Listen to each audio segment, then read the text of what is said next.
بسم اللہ الرحمن الرحیم نحمدہ ونصلی علی رسولہ الکریم اما بعد۔ آج کی اس مجلس میں ہم دعا کے بارے میں چند چیزیں آپس میں شیئر کریں گے۔ اسلام میں دعا کو بہت اہمیت حاصل ہے۔ اللہ تعالیٰ نے بار بار ارشاد فرمایا ہے کہ بندے کو جو کچھ مانگنا ہو مجھ سے مانگے۔ اگر کوئی شخص اللہ کے سوا کسی اور سے مانگتا ہے تو ظاہر ہے کہ اس کے دل میں یہ بات پہلے سے موجود ہے کہ اس طرح اللہ کے سوا کوئی اور بھی اس کی ضرورت کو پورا کر سکتا ہے، جو سراسر شرک ہے۔ اور شرک کے بارے میں آپ سن چکے ہوں گے کہ اللہ پاک نے فرمایا ہے میں سب کچھ معاف کر دوں گا مگر شرک معاف نہیں کروں گا۔ یعنی حقوق اللہ میں اللہ تعالیٰ نے فرمایا ہے کہ وہ ہر چیز معاف کر دے گا، شرک معاف نہیں فرمائے گا۔ چنانچہ ضرورت اس بات کی ہے کہ ہم اللہ کو اپنے دل میں بٹھائیں اور اللہ سے امید لگائیں اور اللہ کے بارے میں یقین پیدا کریں کہ اللہ ہی مدد کر سکتا ہے اور اسی سے ہی ہمیں دعا کرنی چاہیے۔ چنانچہ دعا ویسے بھی آدمی اسی سے مانگتا ہے جو دل میں سمایا ہوتا ہے۔ اللہ ہمارے دل میں ہوتا ہے تو ہم اسی سے دعا کرتے ہیں۔ تو دعا کے لیے ضروری ہے کہ انسان جو ہے حلال چیزیں جو ہے اللہ سے مانگے۔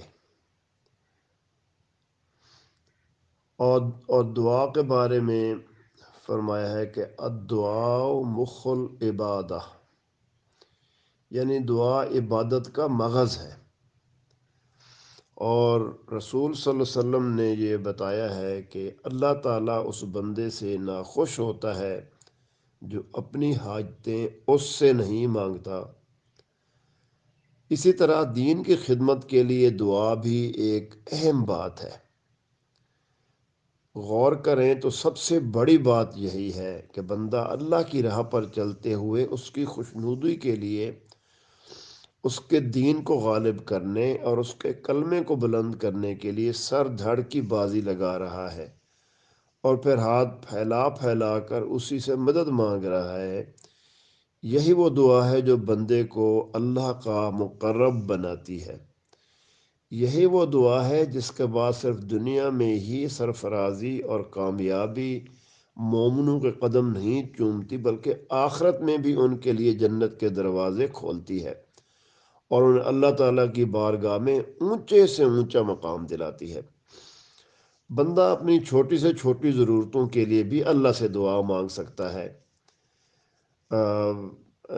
یوں تو کہتے ہیں کہ ضعیف حدیث ہے کہ اگر اپنی ہر ضرورت کے بارے میں مثال کے طور پر کہا کہ جوتے کا تسمہ بھی چاہیے تو اللہ سے مانگے۔ یہ حدیث ضعیف ہے یا نہیں ہے، لیکن اس سے وہ روح بہرحال سامنے آ گئی ہے کہ ہم ہر چیز، اپنی ہر ضرورت اللہ سے ہی مانگیں اور اللہ سے کے سامنے ہی اپنے ہاتھ پھیلائیں۔ چنانچہ بندہ جب اللہ کے سامنے ہاتھ پھیلاتا ہے تو اللہ تعالیٰ بہت خوش ہوتا ہے، اور اللہ تعالیٰ ہر انسان کی، ہر مسلمان کی دعا سنتا ہے اور اس کو ریسپونڈ کرتا ہے۔ دعا جو ہے اس کے قبولیت کے کئی طریقے ہیں۔ مثلا اللہ تعالیٰ کسی وقت دعا قبول فرما کر جو آپ نے مانگا ہے وہ عطا فرما دیتا ہے۔ کئی دفعہ ایسا ہوتا ہے کہ دعا قبول نہیں ہوتی بلکہ اللہ تعالیٰ مومن کو کوئی اور بھلی چیز عنایت فرما دیتا ہے۔ اور کئی دفعہ ایسا بھی ہوتا ہے کہ بندہ جو چیز مانگ رہا ہے وہ تو نہیں ملتی، اللہ مومن کو کسی آفت و بلا سے بچا لیتا ہے۔ تو اس طرح دعا کی قبولیت، ہر دعا جو ہے وہ اس کا اثر ہے۔ اور جو بعض اوقات یہ بھی حدیث میں آیا ہے کہ جو کئی دعائیں اللہ قبول نہیں فرماتا لیکن آخرت میں اس کے اجر کی صورت پیدا فرما دیتا ہے۔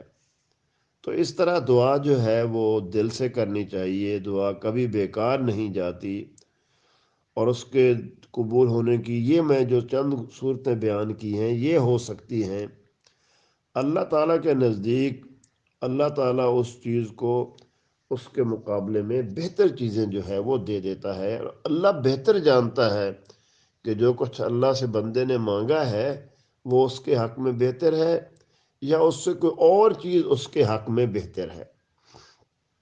چنانچہ چاہیے کہ ہم صبح و شام، لمحے لمحے، ہر وقت اپنی تمام ضرورتیں اللہ کے حضور پیش کریں۔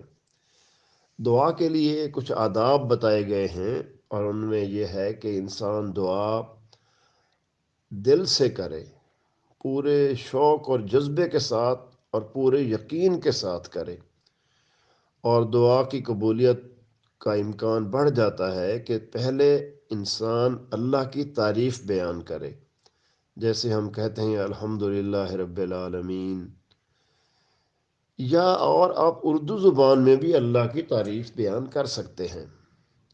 اس کے بعد نبی کریم صلی اللہ علیہ وسلم پر درود بھیجا جائے۔ عام طور پہ آپ سنتے ہیں کہ کہتے ہیں الصلاۃ والسلام علی سیدنا سید المرسلین۔ نماز میں بھی والصلاۃ والسلام علی سید المرسلین و خاتم النبیین وعلی آلہ و اصحابہ و امتہ اجمعین بعدد کل معلوم اللہ کا۔ تو دعا سے پہلے اللہ کی تعریف بیان کی جائے، حضرت محمد صلی اللہ علیہ وسلم پر درود بھیجا جائے، اس کے بعد دعا کی جائے، اور یہی ذہن میں رکھ کر کی جائے کہ مجھے اس دعا کے بدلے میں یا وہ چیز مل جائے گی، یا مجھے کوئی آفت ٹل جائے گی، یا کوئی بھلائی کی کوئی چیز مجھے مل جائے گی، یا آخرت میں صدقہ بن جائے گا۔ بلکہ مجھے تو ایک ایسی حدیث بھی یاد پڑ رہی ہے کہ جب انسان آخرت میں دعا کا اجر دیکھے گا جو دنیا میں قبول نہیں ہوئی، کہ اللہ نے ان کو کیا کچھ دے دیا ہے، تو کہے گا کاش کہ میری کوئی دعا منظور نہ ہوئی ہوتی۔ تو دعا کے لیے، قبولیت کے لیے ایک اور بھی بات ہے، اور وہ یہ ہے کہ وہ دعا زیادہ مقبول ہونے کا امکان ہے جس میں والدین کے لیے دعا مانگی گئی ہو۔ اپنے والدین کے لیے دعا کریں تو دعا کی قبولیت کا امکان بڑھ جاتا ہے۔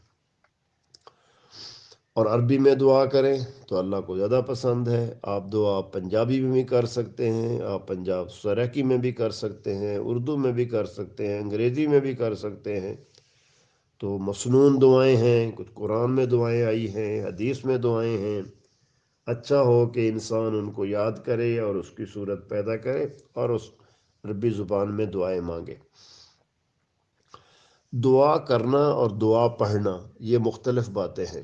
میں خود دیکھا ہے کہ ایک عرصے تک میں دعائیں پڑھتا تھا، ربنا ظلمنا انفسنا وان لم تغفر لنا وترحمنا لنکونن من الخاسرین۔ کچھ پتہ نہیں کہ میں اللہ تعالیٰ سے کیا کہا ہے۔ تو یہ دعا پڑھنا ہے، ہم ساری دعائیں پڑھتے رہتے تھے۔ دعا کرنا یہ ہے کہ انسان ربنا ظلمنا انفسنا، اے ہمارے رب ہم نے اپنے اوپر بڑا ظلم کیا ہے، اور اس طرح معنی کے ساتھ اس کو دل میں خیال ساتھ پیدا رہے، ہوتا رہے، تو پھر انسان جو ہے وہ دعا جو ہے زیادہ قبولیت کا امکان جو ہے وہ بن جاتا ہے۔ تو دعائیں پڑھنے کی بجائے دعائیں کرنے کی ضرورت ہے، اور آخر میں پھر دعا کا خاتمہ جو ہے وہ رسول صلی اللہ علیہ وسلم پر درود بھیج کر، عام طور پہ آپ سنتے ہیں کہ صلی اللہ تعالی علی رسول خیر خلقہ محمد وعلی آلہ و صحابہ اجمعین، اور بعض اوقات امام صاحبان یا علماء سبحان ربک رب العزت عما یصفون وسلام علی المرسلین والحمد للہ رب العالمین، اللہ پاک کی تسبیح کے ساتھ، اللہ پاک کی تعریف کے ساتھ دعا کا خاتمہ کرتے ہیں، تو اس سے دعا کی قبولیت کا امکان جو ہے وہ بڑھ جاتا ہے۔ اللہ تعالیٰ مجھے بھی آپ کو بھی ہر لمحے دعا کا شعور دے، دعائیں سمجھنے کی، دعائیں پڑھنے کی بجائے دعائیں کرنے کی توفیق عطا فرمائے۔ وآخر دعوانا ان الحمد للہ رب العالمین۔